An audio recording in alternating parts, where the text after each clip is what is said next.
Saludos amigas y amigos y bienvenidos una vez más a una nueva edición de Cápsulas Herenciales Dosis Doble. Por acá les habla Fernando Nava. Y por aquí Augusto Pino.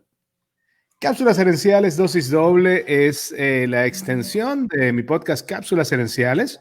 En Cápsulas Herenciales, cada día, de lunes a viernes, les brindo 5 minutos de historias, tips de gerencia y tips de mejoramiento personal. Pueden conseguirnos buscando en cualquier plataforma de podcast Cápsulas Herenciales y Cápsulas Herenciales Dosis Doble. Y estamos en Facebook, en Instagram, en YouTube y en LinkedIn. No estamos en TikTok porque ninguno de nosotros es tan agraciado como para estar haciendo múltiples bailes cada día. Pero estamos dispuestos a recibir colaboración para poner a Fernando a bailar en TikTok. Si ustedes quieren el video, con muchísimo gusto. Creo que yo sería Tok Tok. Más que Bueno, TikTok. mira, eso es una cuestión de ese TikTok, más o menos por ahí va. Yo creo que de todos modos, si tenemos gente que está dispuesta a pagar por el TikTok, con muchísimo gusto podemos poner a Fernando a bailar. Ya me preguntarle aquí, creo que hay breaking news aquí en la casa. Mira, Amanda, cuéntame, ¿qué pasó? Dímelo por aquí. Santa got her cards. ¿Cómo? Duro. Santa se llevó las tarjetas del arbolito.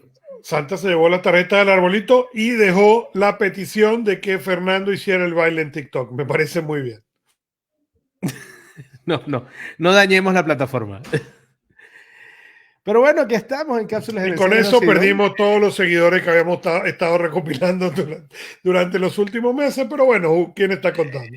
Exacto, es como yo le digo a la gente cuando yo les cuento que mi esposa canta y todas mis hijas cantan, y ellos me dicen, ¿y tú cantas? Y yo le digo, no, yo adoro la música, y para no hacerle daño no canto. Estamos en este capítulo que va a ser el último capítulo oficial del año. Ya la semana que viene solamente vamos a tener un saludo deseando a la gente feliz Navidad, feliz Año Nuevo. Creo que debe haber... No sé cómo decirlo de manera optimista, pero tengo cierta aprensión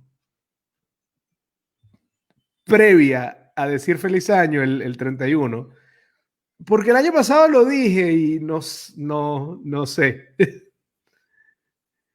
No sé si podemos decir feliz mes, feliz enero, tratar de llevarlo por cuotas. No extender ese cheque en blanco. Este año no es un cheque en blanco, sino vamos a hacerlo en cómoda cuota, a ver cómo nos va yendo mes a mes. Exacto. Algo así es lo que estaba pensando. Pero bueno, vamos a hablar entonces del tema.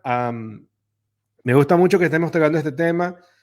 Espero que de verdad la gente que nos escuche lo comparta con otras personas.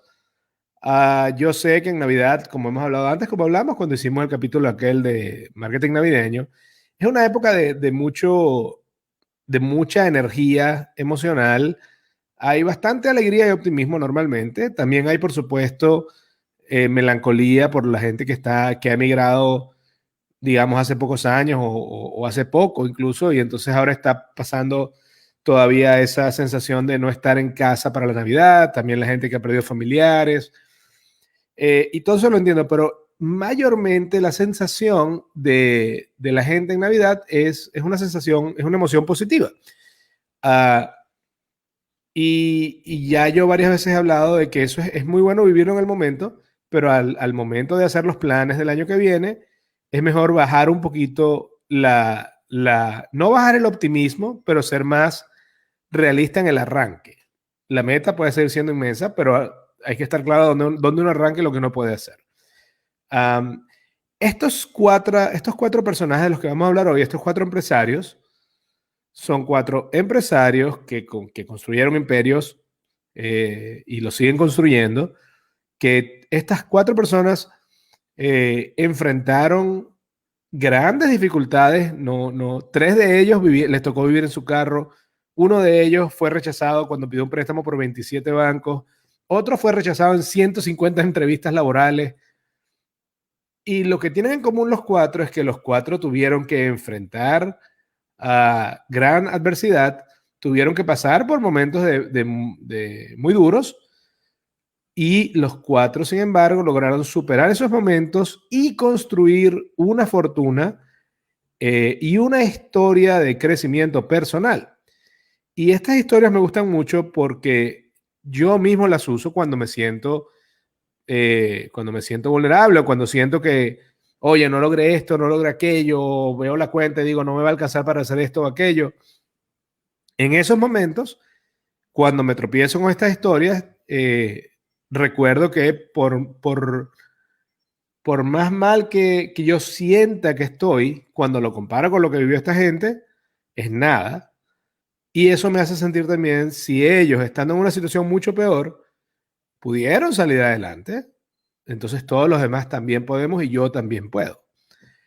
Con esta introducción, ya saben, estamos aquí en Casos Esenciales, está en Facebook, en Instagram, en YouTube, en LinkedIn. Estamos, pueden mandarnos sus comentarios al programa aquí en vivo y los vamos a, con mucho gusto, a saludar, y si tienen alguna pregunta la vamos a responder. El primer empresario del que quiero hablar es el tiburón, Damon John, de Shark Tank. Damon John, además, creador de una gran marca de ropa, For Us by Us. Ahora, lo interesante, vamos a empezar con la historia de dónde arranca Damon John. Damon John, él vivía en Hollis, en Nueva York, en el distrito de Queens, y este vecindario era el hogar también de varios grandes del hip hop, como Run DMC, Salt-N-Pepa y LL Cool J. Cuando Damon tenía 10 años, sus padres se divorcian y él queda viviendo solo con su mamá. En ese momento, por la separación de los padres, él y su madre pasaron de ser clase media a ser pobres. Y a esa edad, a los 10 años, Damon comenzó a trabajar repartiendo volantes publicitarios a $2 la hora. Damon era fanático del hip hop y un día estaba viendo un video en televisión y uno de los artistas estaba usando un gorro de estos como de invierno y a Damon le gustó mucho ese gorro, ese sombrero que él vio ahí. Empezó a buscarlo en tiendas, pero era muy caro. Así que, como él sabía coser porque su mamá le enseñó a coser, él se hizo el gorro él mismo. Empezó a usar ese gorro y los amigos, vecinos, gente alrededor le preguntaba, mira, ¿y dónde lo compraste? No, yo lo hice. Y la gente le empezó a pedir, mira, me puedes hacer uno, me puedes hacer uno. Entonces, ahí Damon, cuando ya había hecho algunos pocos, digamos que concluyó, quizás aquí hay algo más, hay una oportunidad un poco más grande. Entonces Damon agarró y gastó $40 comprando materia prima, fabricó 80 de esos gorros y comenzó a venderlos en la calle, ahí en Queens. Y en pocas horas había vendido los 80 gorros y había regresado a su casa con $800. Es decir, él tomó $40 y los convirtió en $800 en un par de días en total.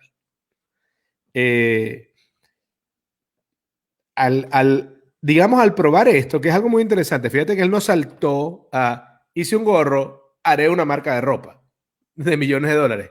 Él dijo, hice un gorro, hice 5, hice 80, los vendo a $10, nada más gasté $40, pero fue progresando y al mismo tiempo fue, como digamos en inglés se dice sizing, como midiendo la oportunidad. Una vez más, vendió todos los gorros en una tarde. Él recluta a 3 amigos más y los 4 juntos forman For Us by Us, que significa por nosotros, para nosotros. Sin embargo, todavía esto era una empresa mínima y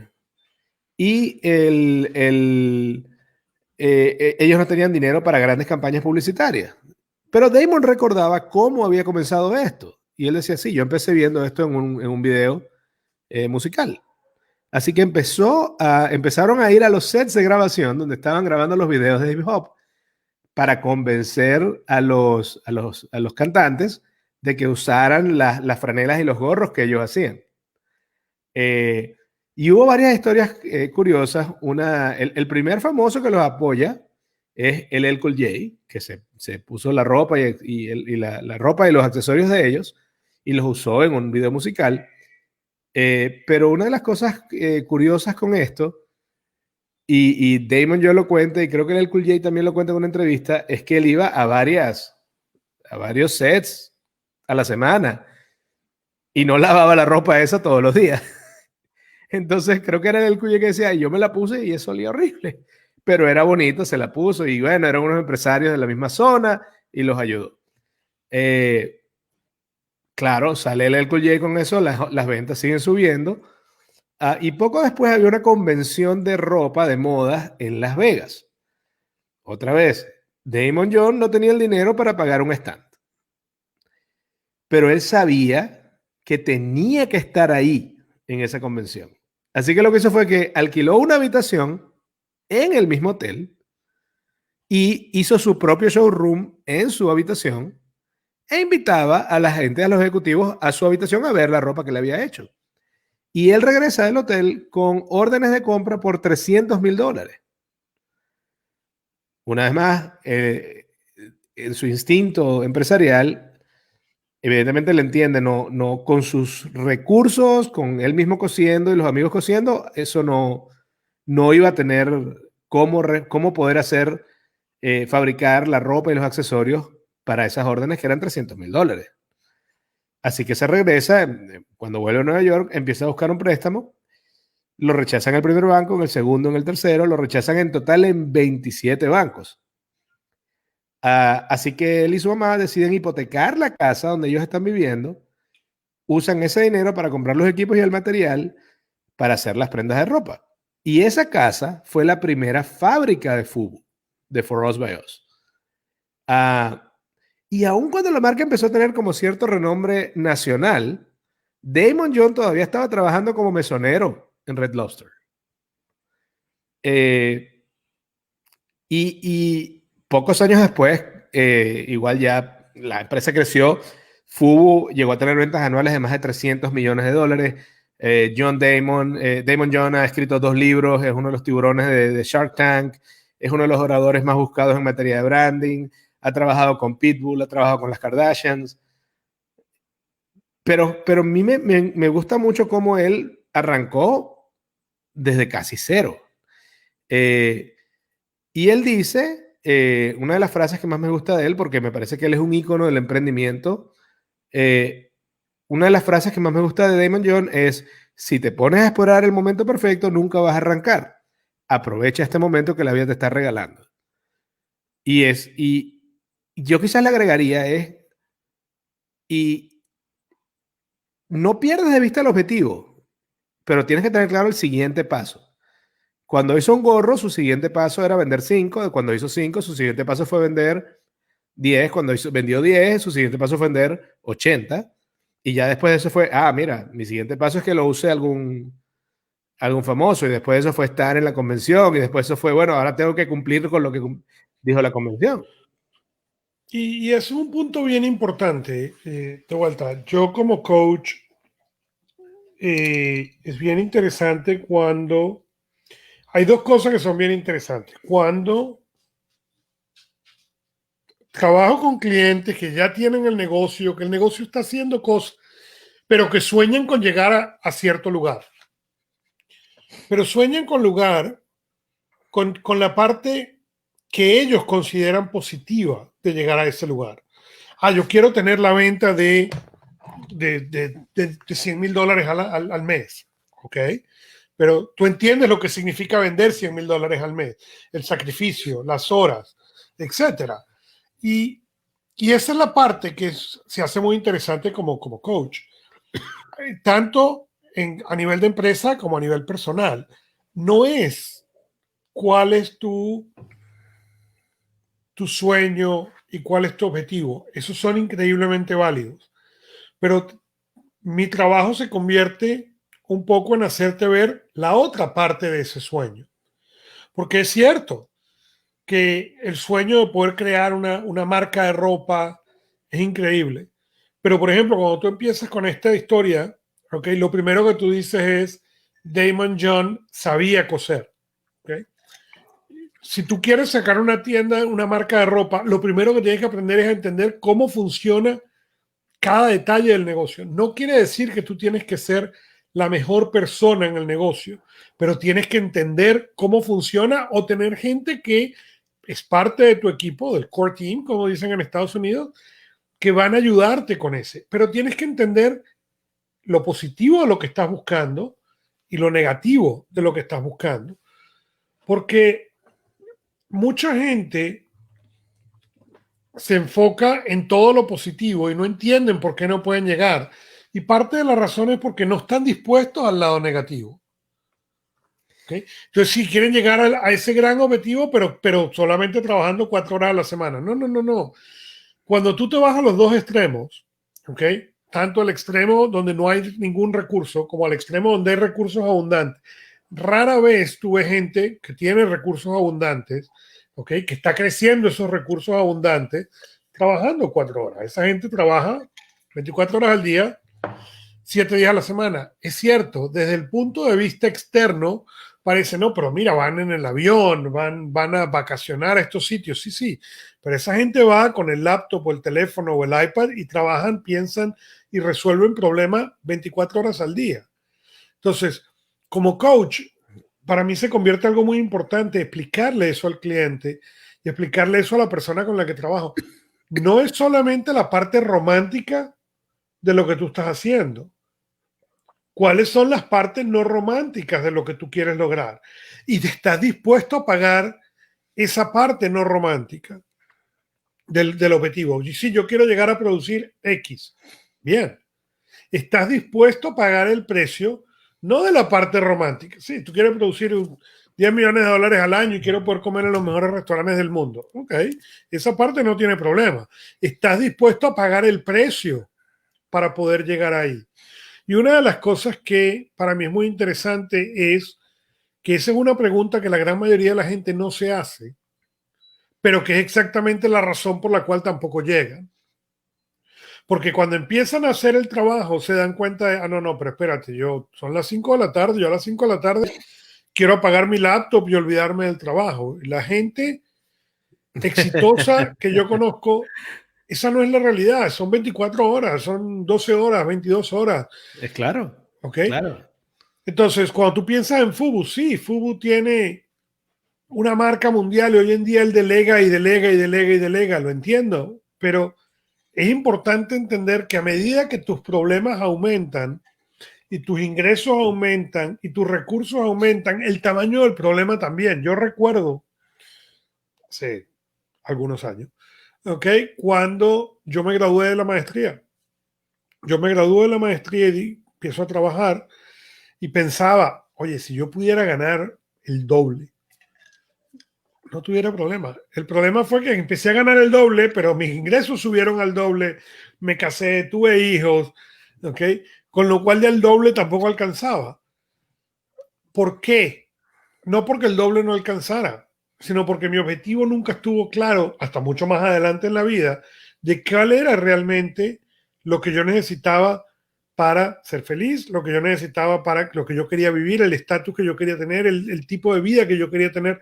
Yo particularmente no lo definí hasta mucho después. Y es una de las cosas que trabajo mucho con mis clientes. Vamos a definir qué significa eso, qué es lo que tú necesitas. ¿Necesitas $100,000 al año o necesitas $500,000? Y fíjate que eso que mencionas es muy interesante porque si bien dicen, no, hay gente que dice, bueno, el dinero no compra la felicidad, pero no recuerdo, creo que era Stallone o alguno de los que también tuvo unos inicios así duros, decía, sí, pero la pobreza, no te creas que tampoco ayuda, ¿no? Pero el problema está justamente ahí, en saber, tienes que tener esa parte clara y entender lo bonito y lo feo. ¿Okay? O sea, Claro, por ejemplo, claro. yo vivo en Nueva Jersey, ¿okay? Y el día de hoy, al momento que estamos en la mañana de hoy, antes de grabar este show, cayeron 6, 7 pulgadas de nieve. Sí, es hermoso, ves la ventana, se ve todo blanco, hermoso, pero como dueño de la propiedad quiere decir que yo tengo que paliar la nieve. Entonces, no es suficiente decir lo hermoso de las 7 pulgadas de nieve, tienes que considerar también la parte de que necesitas la pala, tienes que salir a limpiar la pedazo de nieve, etcétera, etcétera, etcétera. Entonces, tienes que poder considerar ambos lados de la ecuación. Cuando uno ve, y a mí me gusta mucho entender esto porque las biografías, así como las estamos describiendo, estas 4 biografías de las que vamos a hablar, o Walt Disney, o Oprah, o la que tú elijas, siempre hay que verlo desde 2 perspectivas. Uno, sí, el éxito que tienen y sin lugar a dudas la admiración que eso produce, pero otro, el precio al fracaso y a la insistencia que ellos pagaron. Porque Correcto. sí, contamos la parte romántica de cómo Fubu no tenía dinero para llegar a Las Vegas y cómo lo hizo y cómo su mamá lo ayudó. Pero no estamos contando la otra parte, porque no se cuenta la otra parte. La historia del fracaso no se cuenta, que a lo mejor es la historia más importante, la historia más útil. ¿No? Esta semana yo estaba hablando con un cliente con el cual estoy trabajando, con el cual su frustración más importante es que tiene 45 años, ¿ok? Y siente que no ha logrado nada en la vida, lo cual no es cierto. Es una persona con muchos méritos, pero él está basándose en la imagen que él se había hecho a los 18 años. Cuando yo tenga 45 voy a lograr esto. Y todos los factores que nunca considero de esa parte no romántica del problema no lo han hecho llegar. Pero además, ese es un problema. Pero el problema número dos es cuando tú tenías 18 años, o en el caso de este cliente, cuando este cliente tenía 18 años, la expectativa de vida era muy distinta a la expectativa de vida que existe hoy. Mm. No, y no tenías la interconexión a este nivel, no tenías la velocidad que hay en internet, no tenías el teléfono celular que tienes ahora, no existía el USB, no existía ni siquiera la memoria USB. Bueno, no solamente eso, cuando uno piensa, por ejemplo, yo pienso Es en otro mundo. mis padres, mi abuelo, yo siempre describo esto, mi abuelo falleció cuando yo tenía, cuando tenía 64 años. Todas las fotos de mi abuelo, ¿okay?, muestran un anciano. ¿Okay? Yo adoré a mi abuelo, pero todas las fotos de mi abuelo muestran un anciano. ¿Okay? Mis padres tienen hoy en día 10 años más que lo que tenía mi abuelo cuando falleció. ¿Okay? Y ellos no se ven como se veía mi abuelo. Correcto. Correcto. Ahora, parte del precio que tú mencionas, porque tú mencionas el precio en el número de horas, en el tipo de hábitos, y es muy importante que tú definas cuál es tu felicidad. Correcto. Que normalmente tu felicidad tiene un componente, es el económico. Innegablemente. Pero hay rendimientos decrecientes. Si solamente te concentras en el componente económico y no dejaste tiempo para hacer las otras cosas con las que querías hacer para ser feliz, es normal, vas a tener mucho dinero y a lo mejor no te sientes feliz. Es como un jardín. Cuando yo hago Ok, si tú coaching, riegas unas matas y las otras no, unas matas crecen y las otras no. cuando yo trabajo con clientes, independientemente de si estamos entrando en el nivel del negocio o en el nivel personal, yo siempre le digo a la gente, desde mi perspectiva hay que considerar las siguientes categorías. Salud, tu capacidad de aprender y crecer, tus emociones y tu vida espiritual. ¿Okay? Y el número 5 es el carácter. ¿Okay? Esos 5 primeros dependen 100% de ti. ¿Okay? Como coach, yo puedo trabajar contigo en esas 5 cosas. Tu salud, yo no seré el mejor, obviamente. Quien me conoce sabe que yo no soy el mejor coach de salud, pero te puedo referir a un coach de salud si tú necesitas. ¿Okay? Aprender y crecer, tus emociones, tu vida espiritual y tu carácter. ¿Okay? Esas son las 5 características que tú necesitas definir a nivel de éxito. Una vez que llegamos ahí, vienen las siguientes. Tienes que definir qué quieres en tu vida amorosa. ¿Okay? Muy importante, porque cambia. ¿Qué quieres como padre? Tengas o no tengas los hijos. Porque, por ejemplo, si tú no tienes los hijos, pero empiezas a salir con alguien, ¿cuáles son los criterios que tiene esta persona y cuáles son los criterios que tú tienes y si encajan o no encajan? Claro. ¿Okay? ¿Qué quieres tú en tu vida social y en tus relaciones? ¿Okay? Y después que refines todo eso, viene, ¿qué quieres tú en tu carrera, en tu vida profesional? ¿Qué quieres tú en tu vida financiera? ¿Qué quieres tú como calidad de vida? Y por ejemplo, yo refiero mucho el caso de alguien que yo conozco que quiere pasar más tiempo en un bote y cuidando el bote y paseando en el bote y viviendo la vida del bote, pero no tiene ningún interés en tener uno. ¿Por qué? Porque eso muestra un nivel de claridad increíble. Por cierto, lo comparto 100%. Yo sé que tú lo compartes 100%. Pero yo te he citado como persona, ¿por qué? Porque la gran mayoría de la gente tiene ese sueño con el bote, pero la parte romántica, pero tú has vivido los dos lados, has vivido el lado romántico del bote y el lado no romántico del bote, lo cual te ha hecho pensar, ok, yo quiero el lado romántico del bote, pero no estoy dispuesto a pagar el precio del bote. Correcto. Entonces, ¿cómo puedo yo trabajar para tener más tiempo en el bote sin la parte negativa del bote? Y esa claridad es realmente increíble y admirable para mucha gente. Pero otra de las partes del precio que creo que es muy importante citar es el tiempo, no el tiempo que dedicas al día. Creo que Seth Godin era uno de los que decía, no importa cuánto organices el asunto, 9 mujeres juntas no pueden tener un bebé en un mes. Toma 9 meses. Entonces, es muy común, por ejemplo, ahora nosotros vemos a Damon John, supermillonario, etcétera, ok, y decimos, mira, pero yo llevo 6 meses trabajando y todavía no he tenido la venta de $300,000. No, él no la tuvo en 6 meses tampoco. Y el precio de llegar al viernes es pasar el lunes, el martes, el miércoles y el jueves. Si tú el lunes te despiertas, te vas a dormir y el martes te levantas y estás molesto porque no es viernes. Sí, porque tienes que pasar todos los peldaños. Y eso es otro elemento donde es muy fácil desanimarse. La comparación, oye, la comparación casi nunca a nivel personal, la comparación casi nunca deja nada positivo.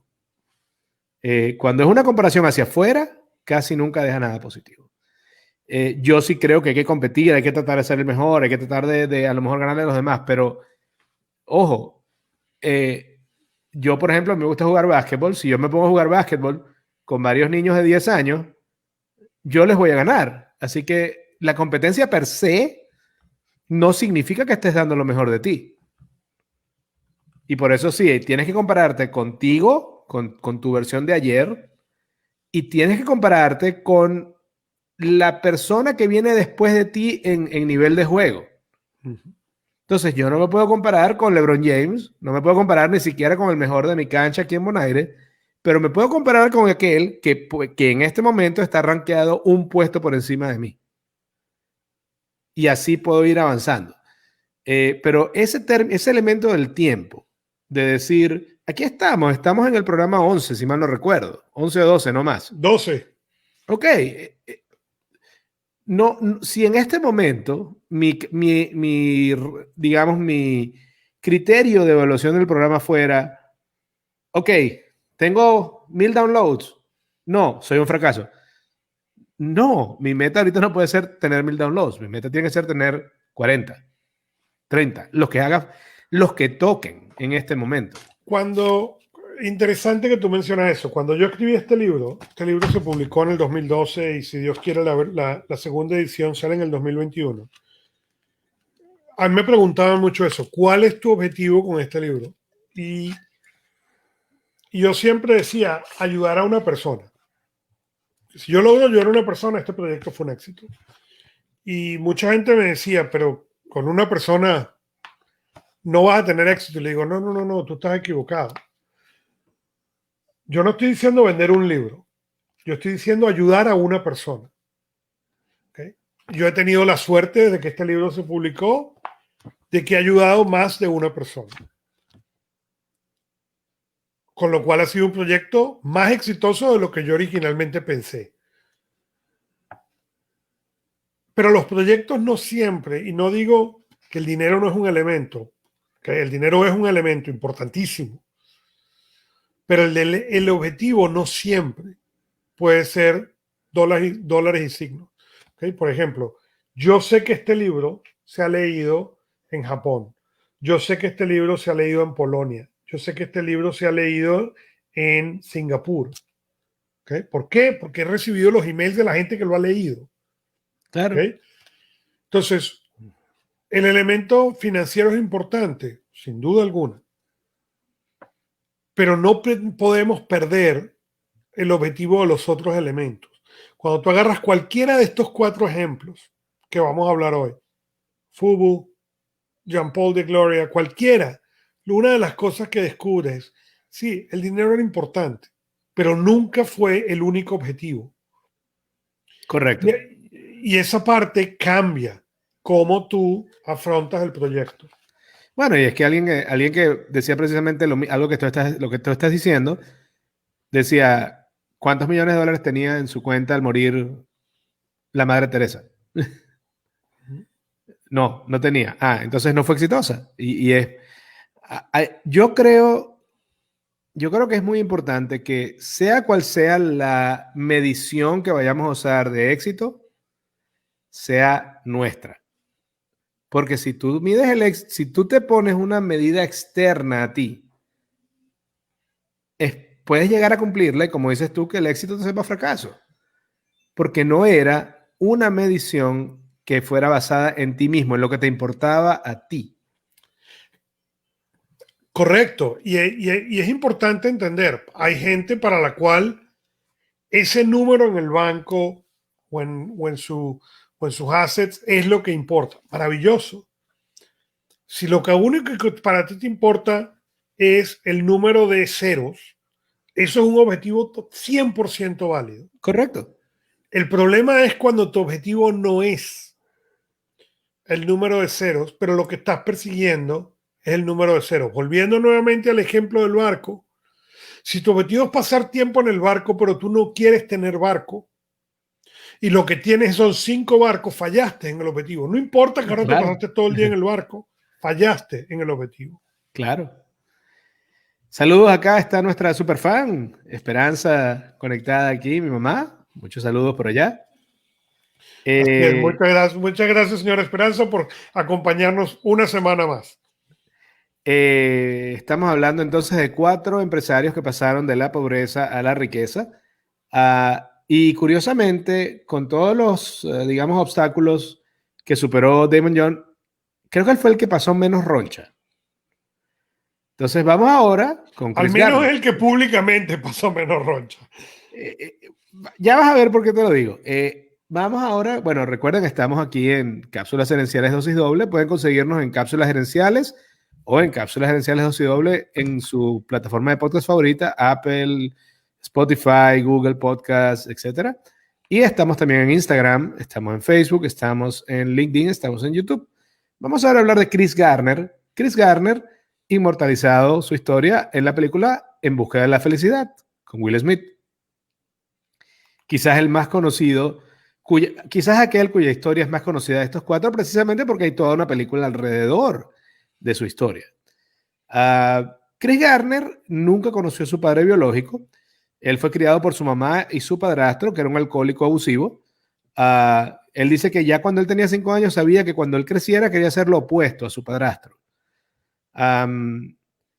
Chris Garner, bueno, se gradúa en la universidad, se gradúa en el colegio, se va a estudiar, se va a la naval, pasa 4 años en las Fuerzas Navales de Estados Unidos, regresa y comienza a trabajar en un laboratorio asistiendo en investigaciones y vendiendo equipos médicos. Por eso es que en la película él sale como con un aparato y tratando de venderlo.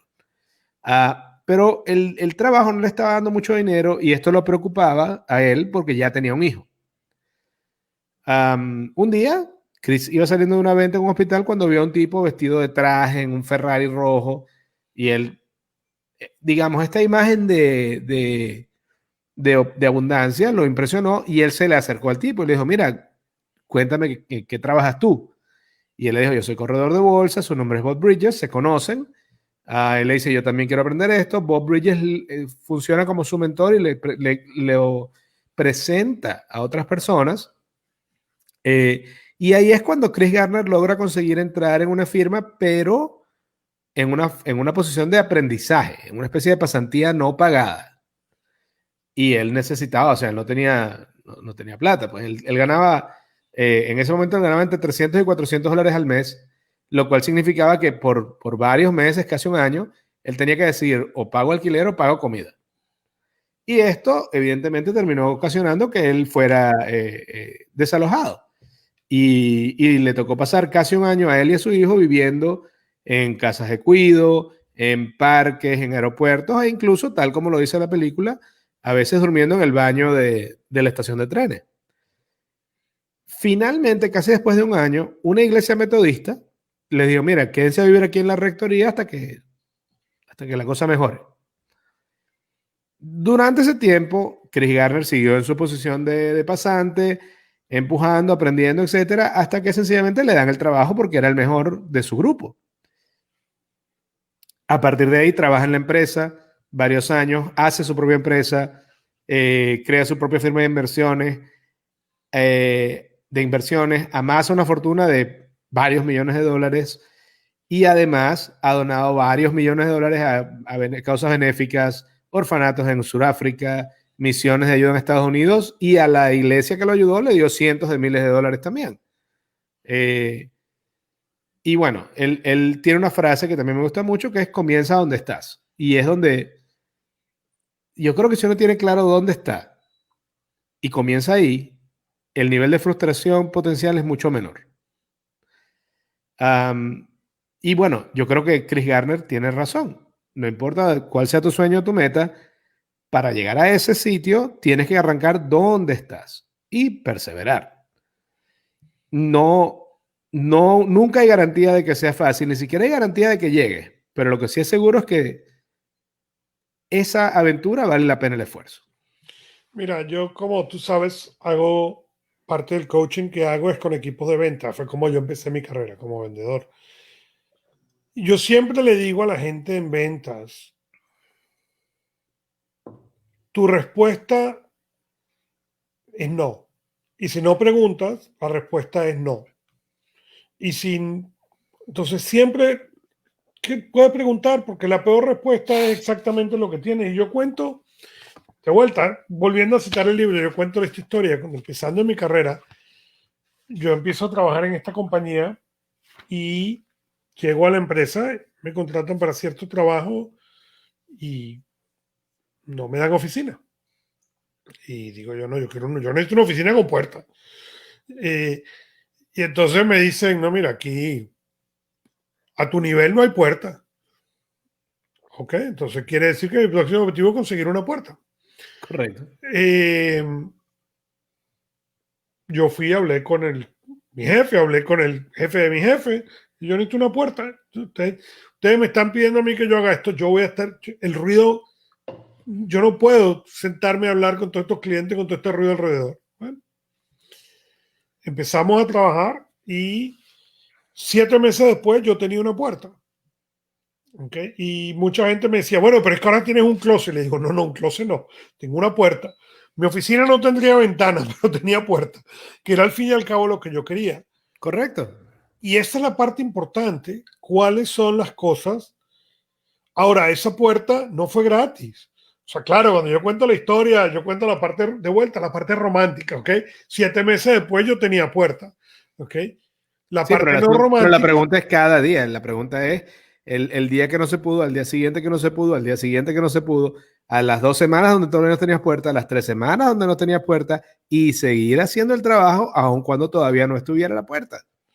correcto. Y no solamente eso, recordando con cada pequeño éxito, en este caso en particular, que lo que yo quería era una puerta. ¿Okay? Correcto. Hasta que 7 meses después me dijeron, ahí está tu puerta, y deja el fastidio con la pedazo de puerta. Pero no cambia diferente cuando es tu negocio. Cuando yo empecé haciendo coaching, yo no tenía clientes, ni uno. O sea, no fue que empecé y tenía una cartera de clientes, no tenía un solo cliente.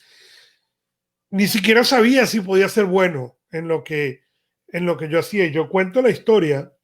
Mi primer cliente surge de un grupo de chat, ¿ok? Y esta persona me pregunta, oye, ¿tú ¿estás dispuesto a hablar conmigo? Claro, mira, aquí está mi número de teléfono, llámame. Esta persona me llama y me dice, yo te pago por este trabajo. Yo en ese momento ni siquiera había entendido honestamente el trabajo del coach, que podía ser coach. Le digo, no, chicos, ¿qué me anda pagando? Vamos, yo te ayudo. Para mí es un gusto ayudarte. Que de verdad lo fue. Bueno, empezamos a trabajar, yo le hice el coach, trabajamos, tuvimos una relación de trabajo coach-cliente por alrededor de 6 meses. Se acaba la reunión y la relación se acaba no por nada, sino porque se graduó. Ya él lo había logrado pasar, ¿ok? Pero al momento que se está acabando, yo tengo un viaje de trabajo a Chicago, donde él vivía, ¿ok? Y le digo, oye, voy a estar en Chicago porque no vamos a almorzar o a cenar. Me dice, para mí sería un gusto invitarte a cenar.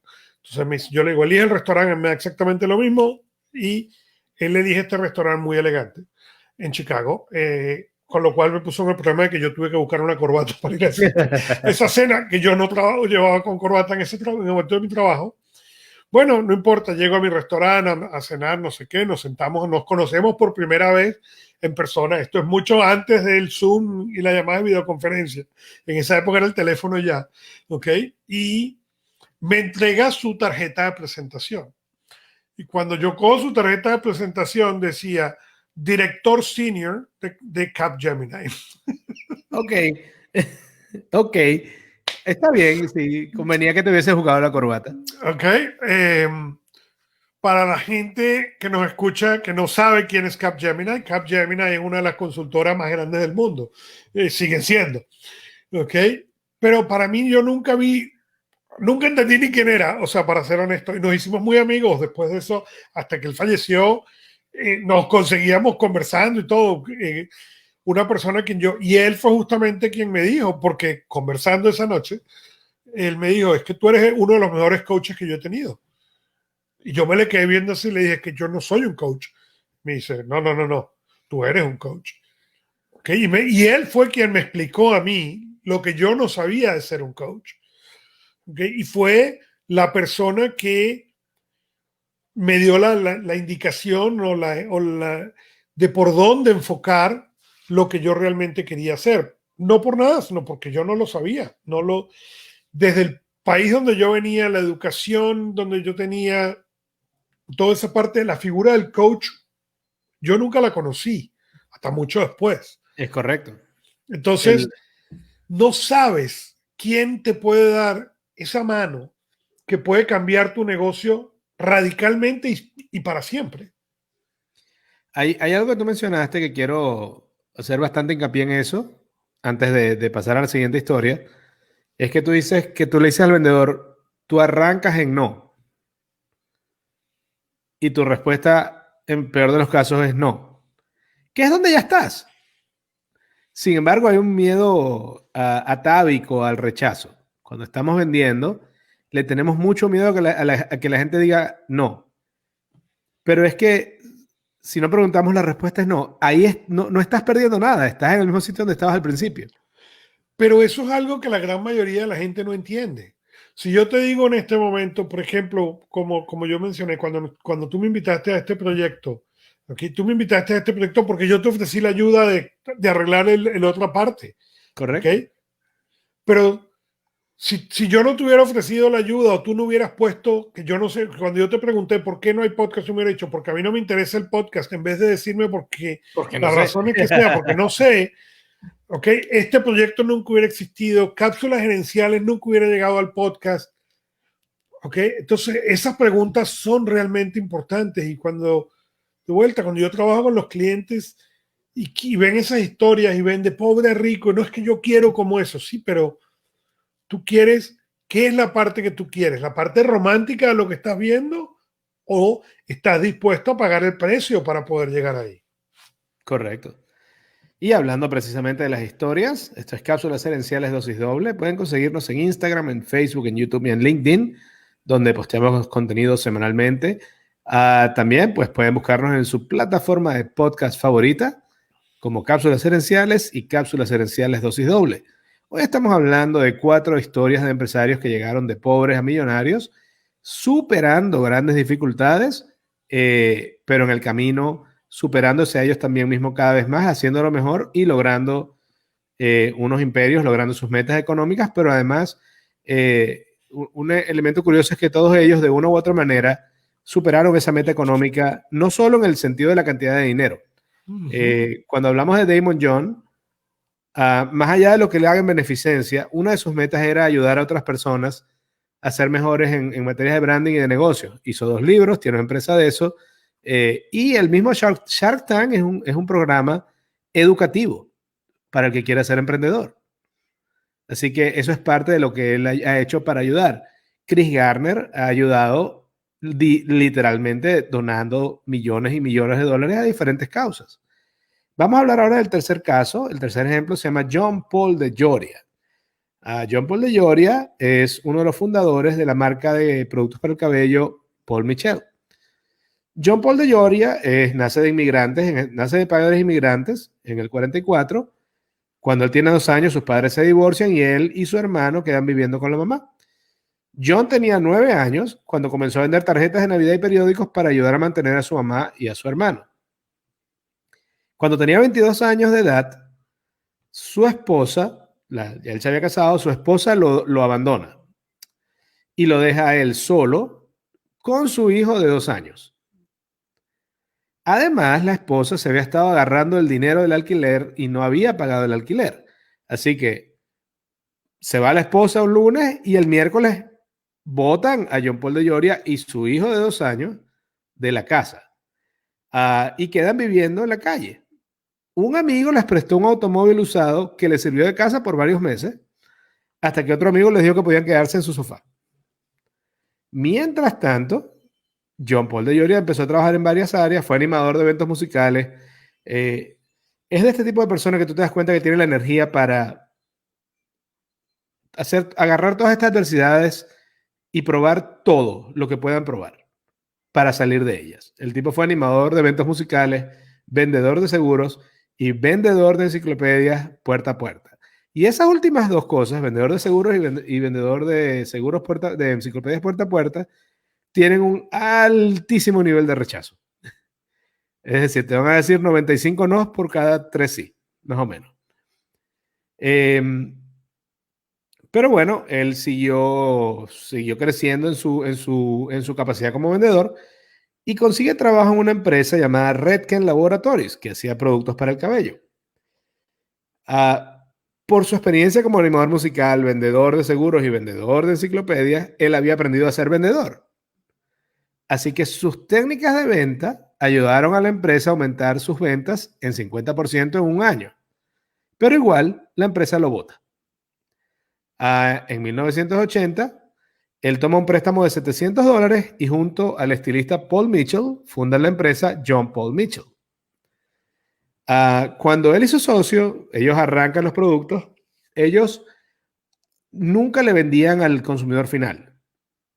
Ellos vendían a los peluqueros y los peluqueros le vendían al consumidor final. Su idea era, si alguien sabe de cabello y si en alguien confía el consumidor final, es en el estilista. Así que era quienes ellos querían ganarse. El negocio fue creciendo y estaban a punto ya de lograr, digamos, cruzar el Rubicón, de lograr convertirse en una empresa grande. Y el financista que los iba a apoyar se echa para atrás. En ese momento ya John Paul de Lloria había hasta hipotecado la casa para financiar su proyecto. Al retirarse el inversionista principal, John Paul de Lloria queda básicamente otra vez en la calle, queda otra vez, por segunda vez, viviendo en un carro. Pero aún así él siguió adelante y en los siguientes 3 años, en los primeros 2 años, bueno, siguió vendiendo de estilista en estilista hasta que fue, como decías tú nunca sabes con quién hablas. Y muchas veces pasó que hubo un estilista que le recomendó a otra persona que le compró 10 veces más y a ese le recomendó a otro y así fue creciendo. Los primeros 2 años fueron difíciles para los 2 socios, pero al final del tercer año la empresa le generó a él y a su socio más de $1 millón en ganancias netas. Y de en adelante siguió creciendo. El año pasado, Paul Mitchell la empresa tuvo ventas de más de $900 millones. Aparte de eso, John Paul de Lloria adquirió y creó negocios desde minerías hasta la tequilería Patrón. Sus empresas son famosas por el buen trato al empleado. En muchas de esas empresas les dan el almuerzo y la cena gratis a los empleados e incluso el transporte. Y hoy, ese señor que en 2 ocasiones vivió en la calle en un carro, tiene una fortuna de más de $3 billones. Es la cabeza de un imperio y es un filántropo que ha ayudado a cientos de miles de personas en el mundo. Mi frase favorita de John Paul de Lloria es esta. La diferencia entre los triunfadores y los perdedores es que los triunfadores están dispuestos a hacer las cosas que los perdedores no quieren hacer. Y no se refiere y no hay una, digamos, un test de quién es perdedor y quién es ganador, sino que sencillamente el test es el aguante. Es qué tan dispuesto estás a hacer las cosas que no sean confortables, pero que hacen falta para llegar al siguiente nivel. Y eso es una cosa bien importante a nivel personal, a nivel de negocio. ¿Qué es lo que tú estás dispuesto a hacer y de cierto modo, cuál es la roncha que estás dispuesto a pagar, como dices tú, ¿no? Porque a veces la gente dice, bueno, pero es que ya tengo tanto tiempo en este negocio y no da. Y no es que el negocio no da, es que requiere pequeños ajustes, pero esos pequeños ajustes no van a suceder si no tienes el aguante para hacerlo, ¿no? Y podemos poner como ejemplo Zoom. Zoom es un negocio que al año 2019, o sea, exactamente 12 meses atrás, nadie hace 12 meses atrás pensaba que Zoom iba a ser algo indispensable. Google tenía una solución, Microsoft tenía una solución. Hasta WhatsApp funcionaba para eso. 3 meses después, correcto, Skype, WhatsApp, 3 meses después entra en el lockdown, entra en la pandemia, ¿ok? Y hemos visto una reacción diferente. Cuando tú piensas en tecnología, piensas en Zoom, en Microsoft Teams, piensas en Google Meet y ves una reacción totalmente diferente. Así como Zoom ha trabajado arduamente para salir y ser el líder y seguido muy de cerca por Microsoft, en cambio, Google ha tomado una postura de aquí está lo nuestro que funciona, pero ¿okay?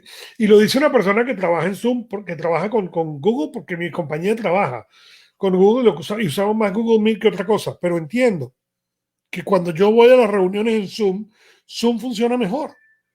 Claro. Pero ahí está la diferencia. Zoom, si tú le hubieras preguntado al CEO de Zoom hace un año, ¿cuál es el crecimiento? Él te hubiera dicho, mira, 5% y vamos bien. Y en cambio el crecimiento ha sido exponencial a un número que él no puede considerar o que no podía haber considerado. No, y es correcto, tiene que ver con que estás dispuesto a... Y estoy seguro que en el caso del crecimiento de Zoom, él tuvo que delegar en muchos momentos, incluso sin estar cómodo con lo que estaba delegando, con el nivel de delegación de lo que tenías que soltar, porque, y pasa mucho cuando empezamos con una pyme, que tú quieres controlar tanto como sea posible, pero si tienes suerte y el negocio crece, no te vuelvas tú el obstáculo que haga más lento ese negocio, que haga más lento ese crecimiento. Porque sencillamente si lo haces demasiado lento, hay otra empresa que si tenga la capacidad de cambiar a esa velocidad, te va a robar el puesto. Así es. Esto es Cápsulas Gerenciales Dosis Doble. Estamos en Instagram, estamos en Facebook, estamos en YouTube y estamos en LinkedIn. Vamos a hablar ahora del cuarto y último ejemplo de empresario que pasó de la nada a ser millonario. En este caso es el más joven de la lista y ni siquiera puede conseguir su nombre real, por más que investigué. Pero su nombre con el que él se dio a conocer, digamos, cuando él se recrea a sí mismo, se pone como nombre Billionaire PA. Billionaire PA nació en un pueblo en Alabama, en un hogar violento y abusivo. Tuvo problemas desde que era adolescente, tuvo problemas con la policía. Cuando tenía 22 años, ya había sido arrestado 15 veces. En un momento de sabiduría, de claridad, Billionaire PA se dio cuenta que tenía que cambiar de ambiente y de gente. El mismo día que termina su periodo de libertad condicional y que ya puede otra vez andar libremente por el resto del país, se fue de Alabama, agarró su camioneta y manejó 3 días seguidos hasta llegar a California. O sea, se fue a lo otro tan lejos como pudo. Y allí empezó a buscar trabajo, pero claro, si tú tienes 15 arrestos en tu currículo, es un poco difícil conseguir empleo. Él cuenta, y él cuenta que él fue rechazado en 152 entrevistas de trabajo. Como no tenía un ingreso fijo, no podía pagar alquiler, así que vivía de casa en casa de los amigos y en su punto más difícil vivió durante 63 días en su camioneta, una vieja Ford Explorer del 96. Pero él mantuvo su ánimo y cuando estaba ahí viviendo en la camioneta empezó a escribir frases inspiradoras y poemas en post-its y los pegaba en el techo del carro y en el tablero del carro.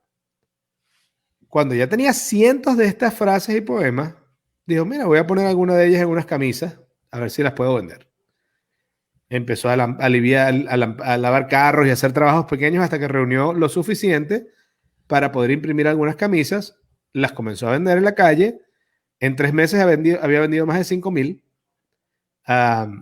Pero además, mientras estaba creciendo vendiendo sus camisas, empezó también a dar charlas en los colegios, sobre todo en los colegios en las áreas en las áreas más pobres, para animar a los chamos a evitar caer en el crimen. Sus charlas, su historia de las franelas y sus charlas fue creciendo y él decía que su meta era contagiar a 1 billón de personas con éxito, motivación y mentalidad de abundancia. Y sus charlas fueron tan impactantes y una vez más no fue en su segunda charla, estoy seguro que fueron cientos de charlas, pero cada vez que lo veía a uno le decía a 2, esos 2 le decían a 3 y después otro lo grababa. Pues bien, terminó llamando la atención de gente como Oprah, Denzel Washington y Kanye West, que los empezaron a llevar a sus medios para que él diera sus charlas y hablara de su historia. Actualmente, él dirige una empresa de ropa, una disquera, múltiples beneficencias, sigue dando hasta 4 charlas por semana en colegios y su carrera de orador motivacional tiene el apoyo de empresas como Procter & Gamble y Home Depot. Su frase, él hizo hace poco un libro con 366 frases que escribió en el carro, viviendo en el carro. Y su frase más famosa, y es la que más me gusta de lo que él dice, se llama Speak your dreams into existence, que yo al español lo traduje algo así como conjuga tus sueños. Y es esa historia donde en el momento en que estaba peor, lo que hacía era escribir esas cosas positivas que todavía podía conseguir en el mismo. Y si en el momento en que estás peor en tu vida, que estás viviendo en un carro por 2 meses, todavía puedes escribir frases inspiradoras, todo de ahí en adelante, todo es en ganancia. Una de las cosas que para mí fue muy interesante cuando yo vi la historia de Billionaire PA era qué significaba PA. Y PA significa Production Assistant, asistente de producción. Y la razón por la cual él se puso eso fue para recordarle a la gente que el título no justifica tu nivel de éxito ni cómo debes tratar a las personas. Entonces sí, efectivamente su nombre es el billonario, el asistente de producción billonario. Correcto. Lo cual es algo bien interesante porque fue muy interesante ver cómo él mantuvo esa conexión con lo que él es, ¿no?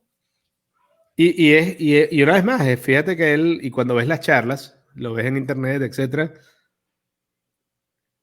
claro, lo estás viendo desde evidentemente cuando lo ves en charlas importantes, en Oprah, etcétera, ya alcanzó un nivel de éxito. Pero el feeling que él me transmite es que así como le está hablando ahí, así le estaba hablando a 2 o 3 chamos en un colegio. Y el feeling, lo que me transmite él desde el punto de vista emocional es, yo creo que lo que tú quieres lograr es posible y quiero ayudarte a que creas en eso. Uh-huh. No es curioso porque por más que él cuente su historia, mi feeling no es, mírame a mí. No es que yo no siento que le esté diciendo, mírenme a mí, qué bueno soy yo, sino, hey, tú puedes hacerlo. Y eso es una diferencia muy importante porque hablando de coaching, precisamente yo tengo un conocido en Maracaibo que él me dijo que él quería trabajar como coach. porque él tenía una historia pero su razonamiento era porque yo tengo una historia de superación personal. Y yo le decía, sí, pero es que cada 3 frases, o sea, yo le presentaba gente a él, porque lo logré hacer. Y como en 4 o 5 ocasiones donde yo le presenté personas, él de alguna manera llevaba la conversación hacia cómo él superó su problema personal. Uh-huh. Y yo le decía, pero tú sabes que cuando tú eres coach no se trata de ti, ¿verdad? Se trata del que está enfrente, sentado frente a ti, de cómo tú de afuera puedes ver las fortalezas y oportunidades que a lo mejor esa persona no ve, no porque esa persona sea inferior a ti, sino porque sencillamente tú estás del otro lado, tú lo puedes ver, esa persona no.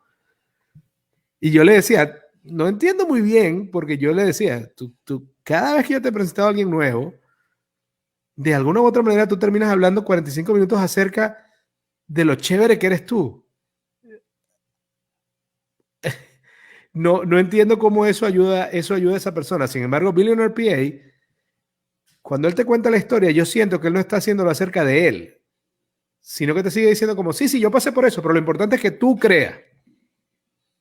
Y yo digo, bueno, si un tipo que lo rechazaron 152 en 152 empresas distintas me dice y que lo logró y que habló con Oprah, me dice que lo importante es que yo crea, eso es muy poderoso.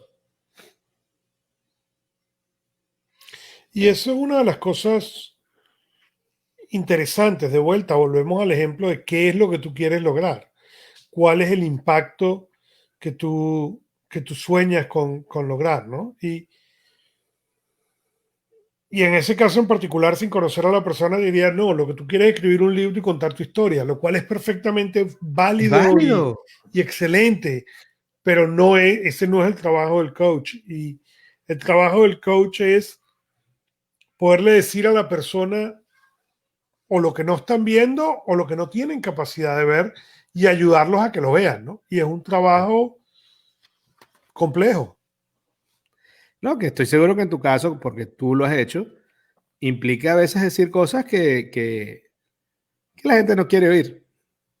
Y que Es, seguramente, y por lo que hemos hablado, tú me has contado ejemplos de gente que dijo, se acabó. consistentemente tu trabajo es hacer preguntas que la gente no se quiere hacer y tratarle de que ellos te den la respuesta que no quieren hacer. Es casi como ser un puente entre quien la persona es y quien la persona quiere ser. Correcto. Tratar de ser digamos, el moderador en ese diálogo entre quien tu persona a la que tú le estás haciendo el coaching es hoy y la persona que quiere ser. Y vamos a estar claros, a veces es posible que tú no sepas la persona que quieres ser. Pero la realidad es que si tú tienes clara la meta al fin y al cabo lo que significa es que tú te quieres convertir en la persona capaz de lograr esa meta. Por lo tanto, si tienes la meta clara, sin darte cuenta, tienes claro de quién quieres ser. Y como coach, tu trabajo es muy difícil en el sentido de que tú tienes que decirle a la gente justamente lo que no quieren oír. Y es difícil. Pero bueno, en las cápsulas de esta semana, precisamente en el episodio de mañana, sencillamente hago un resumen de estas 4 historias, pero yo le digo a mi audiencia en radio, en el programa de radio Quemón Aire, que si bien estas 4 personas son dignas de admiración por la manera en la que superaron una serie de obstáculos, yo no cuento estas historias para que admires desde lejos a Damon John, a John Paul de Joria, a Chris Garner o a Billionaire PA, sino para que recuerdes que si ellos pudieron, tú también puedes. Y que sí, es posible que estés pasando un mal momento, pero que dentro de cada uno de nosotros hay una chispa de grandeza que está esperando la oportunidad de brillar. Y es tener el valor de dejarla brillar. Adicionalmente, recuerden, porque a veces vemos esta historia y decimos, bueno, sí, pero ellos lo lograron, ¿por qué yo no lo he logrado? Cada camino es único, cada camino es especial. Lo único que es importante es no abandonar el camino. A veces hay que hacer ajustes, a veces hay que cambiar hacia aquí, cambiar hacia allá, pero la única persona que logra llegar es la persona que, como estos 4 ejemplos, nunca dejaron de luchar. Eso es correcto. Bueno, así hemos llegado al final del programa. Este es el último programa del año. No sé si quizás hagamos, no estoy seguro, creo que no, pero por lo menos un mensaje de feliz Navidad y feliz año ah, para cerrar el año, pero si no, ya este fue el último programa del año. Nos vemos el año que viene. Enero va a ser un mes donde le vamos a dar casi que exclusivamente a planificación y cómo hacer que tu año sea, 2021 sea, te rinda. Mientras tanto, esto es Cápsulas Gerenciales Dosis Doble. Recuerden que estamos en Facebook, en Instagram, en YouTube y en LinkedIn. Y pueden conseguirnos en su plataforma de podcast favorita. Augusto, ¿alguna palabra ya para despedirnos Así del año? es, y recuerden, así es, volvemos en enero, y volvemos en enero con herramientas de cómo hacer, cómo ayudarlos el 7 de enero, cómo ayudarlos para que realmente el año 21 sea un año exitoso. Y el año 2020, como yo he mencionado mucho, es un año el cual fue muy difícil, perdimos mucha gente, pero también tenemos que enfocarnos en las cosas buenas que tuvo el año. Sí. Para el equipo de cápsulas gerenciales, dosis doble significan 12 episodios. Para el equipo de cápsulas gerenciales significa haber llegado al podcast. Entonces, aunque los éxitos parezcan pequeños o parezcan que todavía no son del tamaño que los está soñando, debemos de celebrar eso que tuvimos. Poder decir que les deseamos feliz Navidad y próspero 2021 de parte del equipo de cápsulas gerenciales, para nosotros es un logro. Así que de mi parte no queda más que dar las gracias a todo el equipo, a toda la gente que está por detrás de las cámaras, que no se ven, a los hijos, las esposas, que aguantan que uno haga este equipo en vivo y que haga esta grabación en vivo todas estas semanas. Gracias a la gente que nos ha escuchado, gracias a la gente que participa, gracias a la gente que nos deja mensajes, así como nos acaba de dejar la señora Lirkia. Lirkia es prácticamente mi hermana postiza y le mando muchos saludos también. Y aparte de eso, la gente que nos sigue en las redes sociales, uh, y de verdad, igual que tú, le doy gracias al año por lo que este año, y no es que este año no ha tenido su gran nivel de tragedia, pero la realidad es que este año también me ha dado a mí la oportunidad de crecer en muchas áreas, como dices tú. Yo no estaba en podcast, ahora estoy en podcast. Este año creé 2 juegos de mesa más. Este año he avanzado en varias áreas a pesar de todos los obstáculos del que trajo el 2020. Y quizás por esos, precisamente por esos obstáculos, hacen esos logros más importantes. Hacen que me sienta aún más orgulloso de esos logros. Me recuerda un poco cuando pienso, por ejemplo, en uno de mis ídolos deportivos es LeBron, y precisamente ganan los Lakers este año en la burbuja, sin ver a la familia por semana. Y él decía, este fue el campeonato más duro. Y eso es lo que lo hace el campeonato más dulce a la vez. Uh-huh. Entonces, este ha sido un año que ha sido uno de los más difíciles, de los más duros, donde cada logro alcanzado vale por 2. Y hay que tener la sabiduría y la alegría de ver las cosas buenas y dar las gracias por ello. Así es, así que sin más de mi parte, gracias a todos, gracias a los que colaboraron, a los que participaron, a la gente que está por detrás, a las familias que aguantan que uno se siente aquí 2 horas todos los jueves a grabar, más el tiempo de preparación y todo lo demás. Gracias a Fernando, gracias. Y gracias a ti, Augusto, y gracias a todos ustedes que nos escuchan. Así que ya saben, nos vemos el año que viene. Arrancaremos la primera cápsula gerencial, va a salir el lunes 4, y la primera cápsula gerencial dosis doble el jueves 7. Así que nos vemos allá. Mientras tanto, celebren este año, denle gracias por lo que les dio y a prepararse para el año que viene. Muchas gracias, feliz Navidad y feliz año.